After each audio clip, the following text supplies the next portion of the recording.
وزیر بلدیات سندھ کی ہدایت پر واٹر بورڈ نے پانی چوروں کا گھیرا تنگ کر لیا۔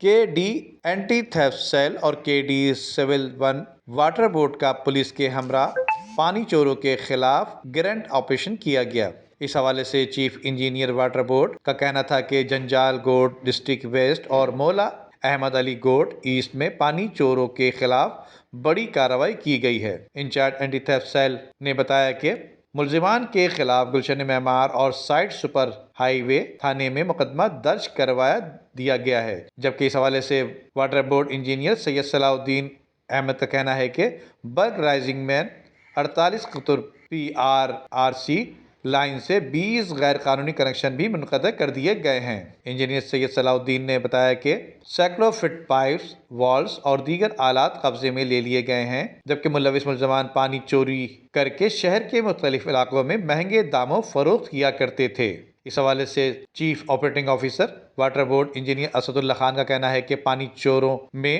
ملوث ملزمان کسی بھی رعایت کے مستحق نہیں اور ملزمان کو کیفر کردار تک پہنچانے کے لیے ان کے خلاف سخت قانونی کارروائی کی جائے گی، جبکہ مضر صحت پانی فروخت کرنے والوں کے خلاف بھی سخت ایکشن لیا جائے گا۔ اس حوالے سے شہریوں کا پانی چوری کرنے والوں کے خلاف آپریشن کا دائرہ مزید وسیع کیا جائے گا۔ سید صلاح الدین احمد کا کہنا ہے کہ قانون سے بڑھ کر کوئی بھی نہیں ہے، جبکہ قانون کے شکنجے سے کوئی بھی بچ نہیں سکتا۔ Nadeem Siddiqui, M7 city news, Karachi. عمدہ میں پکائیں اور جی بھر کے کھائیں۔